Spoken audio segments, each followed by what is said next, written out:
Hello students, आपका मेरे channel साथ स्टडी एट होम पर स्वागत है। आपकी 9वीं कक्षा की सामाजिक विज्ञान इस यूट्यूब चैनल के माध्यम से जारी करवाई जाएगी। उम्मीद है कि ये आपके लिए लाभदायक होगा। अगर आपकी कोई सुझाव हैं तो वो आप कमेंट बॉक्स में दे सकते हैं, और वीडियो अगर आपको अच्छी लगे तो वो आप सब्सक्राइब और शेयर ज़रूर करें। इससे रिलेटेड जो पीडीएफ है वो आप डिस्क्रिप्शन में पीडीएफ लिंक से डाउनलोड कर सकते हैं। धन्यवाद। संसाधन के रूप में लोग के दूसरे पार्ट में हम इस अध्याय के सभी महत्वपूर्ण जो एक अंकीय या वस्तुनिष्ठ या बहुविकल्पीय प्रश्न हैं उनको कवर करेंगे। तो हमारा जो पहला प्रश्न है आज का वो है, जनसंख्या को मानव पूंजी में बदलने के लिए किस में निवेश किया जाता है? तो हमने किया था शिक्षा में भी किया जाता है, प्रशिक्षण में भी किया जाता है, चिकित्सा सेवाओं में। तो इसका उत्तर क्या हुआ? उपरोक्त सभी। ठीक है भाई, शिक्षित होंगे तभी तो कौशल आएगा, कुशल बनेंगे, निपुणता आएगी, स्वस्थ होंगे तभी तो काम करेंगे। दूसरा, कौशल और उसमें निहित उत्पादन के ज्ञान का भंडार वास्तव में कौन है? कौशल यानी कि अब कौशल किसको कहेंगे हम? मानव को ही कहेंगे। मानव ही निपुण बनता है, कुशल बनता है, और उसमें उत्पाद और उसमें निहित यानी कि उसके अंदर जो उत्पादन के ज्ञान का जो भंडार है उसको हम क्या कहते हैं? मानव पूंजी। तीसरा, पशुपालन, वानिकी व कृषि कौन से क्षेत्र में आते हैं? प्राथमिक क्षेत्र में क्यों आते हैं? क्योंकि यही सबसे पहला क्षेत्र है, यहीं से उत्पादन प्रक्रिया शुरू होती है और फिर इससे बने हुए जो पदार्थ होते हैं वो दूसरे द्वितीयक क्षेत्र में जाते हैं रूप परिवर्तन के लिए। ठीक है ना, जैसे गेहूं कृषि से मिलेगी, और कृषि से जो गेहूं मिलेगी उससे फिर आगे जो आटा, ब्रेड, ठीक है, इस प्रकार से चीज़ें बनेंगी द्वितीयक क्षेत्र में जाकर। प्राथमिक क्षेत्र सीधा प्रकृति पर निर्भर होता है, ये मानव जनित नहीं होता। चौथा, इनमें से द्वितीयक क्षेत्र की क्रिया कौन सा है? मुर्गी पालन तो प्राथमिक क्षेत्र है, कृषि प्राथमिक क्षेत्र है, ठीक है, गन्ना उपजाना भी प्राथमिक क्षेत्र है, सिर्फ चीनी बनाना द्वितीयक क्षेत्र में आएगा, क्योंकि जहाँ खेत से प्राथमिक क्षेत्र से गन्ना कटकर कहाँ पर जाएगा? मिल में, और मिल में द्वितीयक क्षेत्र है तो वो उसका रूप परिवर्तन कर देगा, गन्ने से क्या बना देगा? चीनी। पांचवा प्रश्न, केरल के कुछ जिलों में कितनी साक्षरता दर है?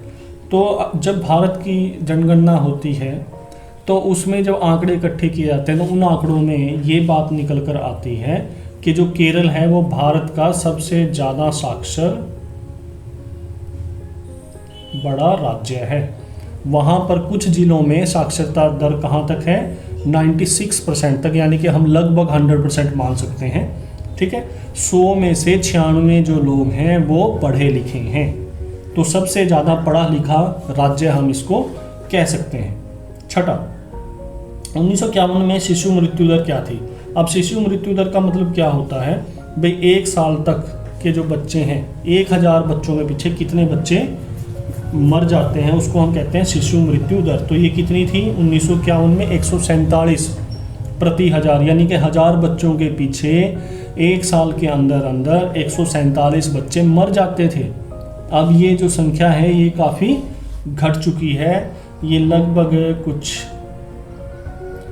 50 से नीचे है। ठीक है ना, 50 से नीचे है ये, तो यानी कि इसमें कई गुना की कमी आई है। और वो कमी क्यों आई है? क्योंकि स्वास्थ्य सुविधाएं बढ़ी हैं। सातवां, इनमें से तृतीयक व्यवसाय क्या है? तृतीयक व्यवसाय मैंने आपको करवाया था कि ये अभौतिक है, इसमें वस्तुओं का उत्पादन नहीं होता, इसमें क्या होता है? सेवाओं का उत्पादन होता है। और सेवाएं क्या होती हैं? किसी वस्तु या पदार्थ की नहीं होती, उनका कोई रंग रूप आकार नहीं होता सेवाओं का। ठीक है, जैसे एक टीचर की जो आपको पढ़ा रहा है वो क्या है? एक सेवा है। सेवा ऐसे नहीं है कि बिना पैसे की, लेकिन उसका कोई रंग रूप आकार नहीं है। जो डॉक्टर आपको सलाह दे रहा है वो भी एक सेवा है, क्योंकि उसका भी कोई रंग रूप आकार नहीं है।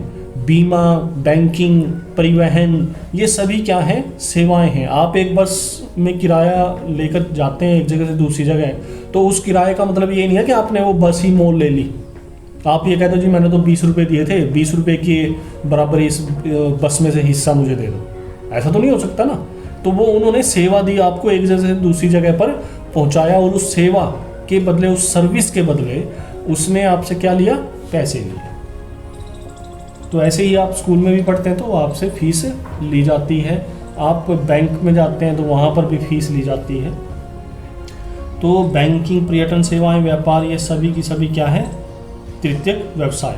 8वां, भारत में 2001 में जीवन प्रत्याशा कितनी थी? अब जीवन प्रत्याशा का मतलब क्या है कि जब एक व्यक्ति पैदा होता है तो औसतन उसके अपने जीवन काल में कितने वर्ष तक जीने की संभावना है, उसको हम कहते हैं जीवन प्रत्याशा। मतलब एक बच्चा पैदा हुआ तो अब उसकी कितनी औसत आयु हो सकती है, जरूरी नहीं है उतनी हो, औसतन देखा जाता है ये, ठीक है ना, कि हमारे देश में औसतन लोग कितने साल तक जी रहे हैं। तो ये कितनी है? 65 वर्ष। तो इसमें भी काफ़ी बढ़ोतरी हो चुकी है। पहले ये 30 वर्ष के आसपास थी जब भारत आज़ाद हुआ। उसके बाद 9वां प्रश्न है, भारत में 1951 में साक्षरता दर कितनी थी? ये कितनी है? 18 थी, और आज कितनी हो चुकी है? 2011 की जनगणना के अनुसार 74.04%। कितनी हो चुकी है? 74.04%। तो इसमें भी लगभग 4 गुना की वृद्धि साक्षरता दर में हुई है आज़ादी से लेके आज तक।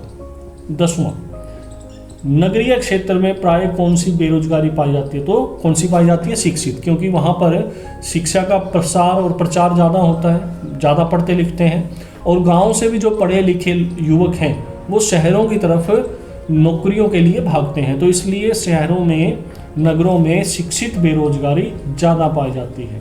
तृतीय क्षेत्र में कौन कौन सी नई सेवाएं सामने आ रही हैं? तो सूचना प्रौद्योगिकी और जैव प्रौद्योगिकी। अब सूचना प्रौद्योगिकी, ये जितना भी मोबाइल, इंटरनेट, ये सारा किस में आता है? सूचना प्रौद्योगिकी में। उसके बाद भारत में 2001 में साक्षरता दर कितनी थी? 65, और मैंने 2011 में आपको बताया कितनी थी? 74.04। और अब क्योंकि 10 साल के बाद होती है तो 2021 में जनगणना आएगी तो उसमें ये और भी बढ़ी हुई मिलेगी, ठीक है। लेकिन 2001 में अगर पूछेगा तो वो कितनी है? 65%, क्योंकि आपकी पुस्तक में 2001 तक की ही जनगणना दी हुई है।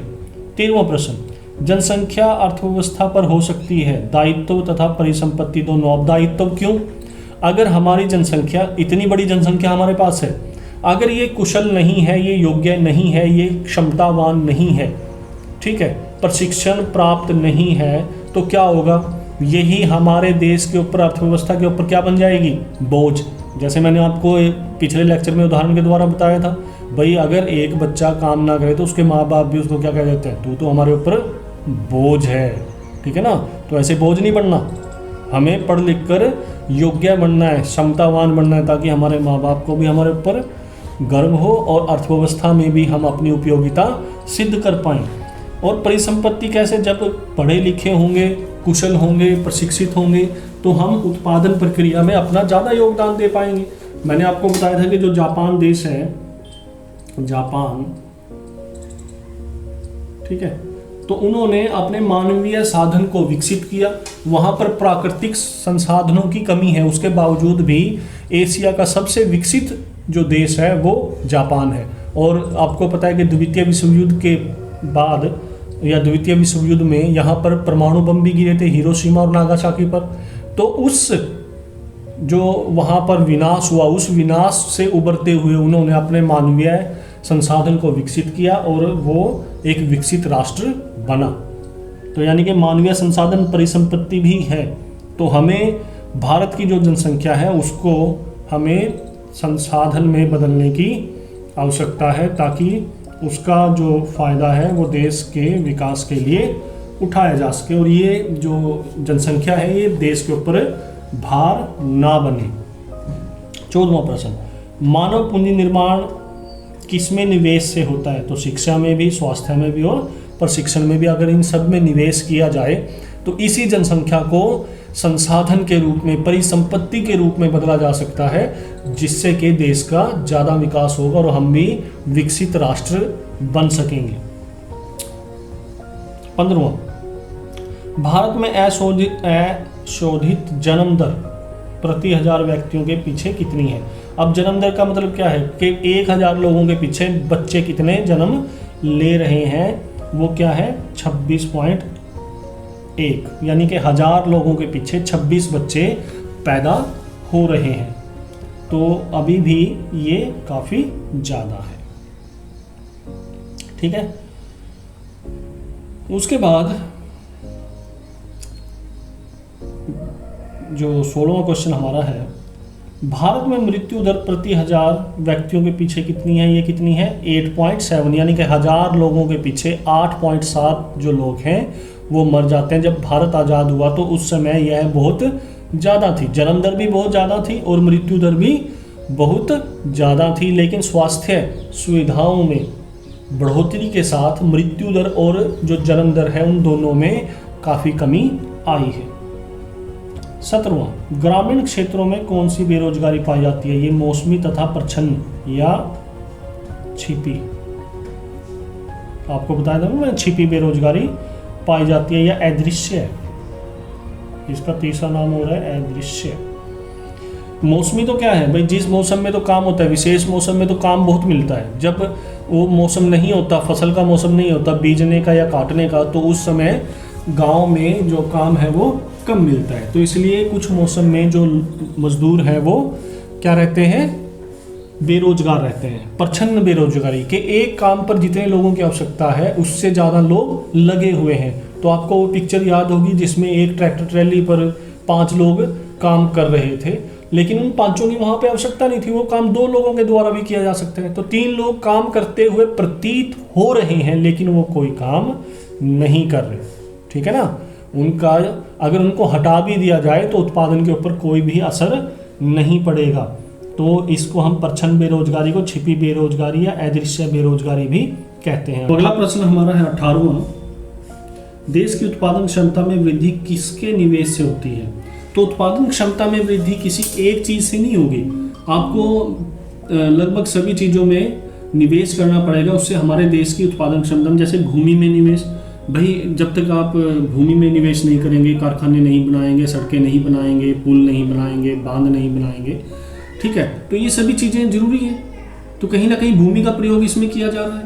मानव पूंजी में जब तक हम अपने जनसंख्या को स्वस्थ, शिक्षित और उसको प्रशिक्षित नहीं करेंगे तो तब तक, जब तक वो काम करने के लायक ही नहीं बनेंगे तो इनका प्रयोग कैसे कर सकते हैं। और भौतिक पूंजी, जब तक मशीनरी वगैरह का भी जो उत्पादन है वो नहीं बढ़ाया जाएगा, नई तकनीक का प्रयोग नहीं किया जाएगा, तो हमारे देश की जो उत्पादन क्षमता है यानी उत्पादन का जो स्तर है वो नहीं बढ़ पाएगा। तो ये तीनों चीज़ें सभी जरूरी हैं।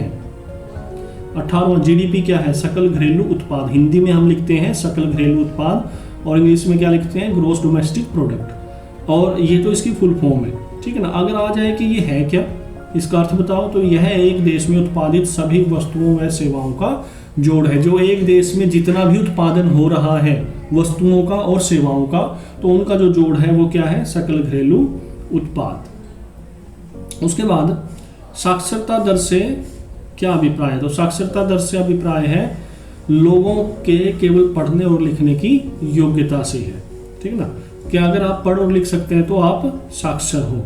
साक्षरता से क्या अभिप्राय है। सॉरी 21वां, अल्प रोजगार किसे कहते हैं। तो अल्प रोजगार से अभिप्राय उस स्थिति से है जब श्रमिक जितने समय काम करना चाहता है उसे उससे कम समय काम मिले, ठीक है। यानी कि वो काम तो ज़्यादा करना चाहता है, मान लो 8 घंटे का एक कार्य दिवस माना जाता है, उसको कम घंटे काम मिल रहा है या कम दिन काम मिल रहा है महीने में, तो उसको हम क्या कहेंगे, अल्प रोजगार। 24वां, बेरोजगारी शब्द की आप कैसे व्याख्या करेंगे। उत्तर, जब प्रशिक्षित लोग प्रचलित मजदूरी की दर पर काम करने के इच्छुक होते हैं परंतु वे काम नहीं करें या उनको काम नहीं मिले, तो इस अवस्था को क्या कहेंगे, बेरोजगारी कहेंगे। यानी कि वो काम करना चाहते हैं जो प्रचलित मजदूरी दर है, लेकिन उस प्रचलित मजदूरी दर पर उनको काम नहीं मिल रहा, तो उसको हम क्या कहेंगे? बेरोजगारी। परंतु उनको काम नहीं मिले तो इस अवस्था को क्या कहा जाएगा? बेरोजगारी। तो यहाँ पर आपके ये सारे क्वेश्चन कंप्लीट होते हैं, इसके सभी महत्वपूर्ण वस्तुनिष्ठ क्वेश्चन। और आपको पता है कि इसका जो PDF है वो कहाँ मिलेगा आपको? वीडियो के नीचे जो डिस्क्रिप्शन होता है उसमें लिंक से आप इसको डाउनलोड कर सकते हैं। धन्यवाद।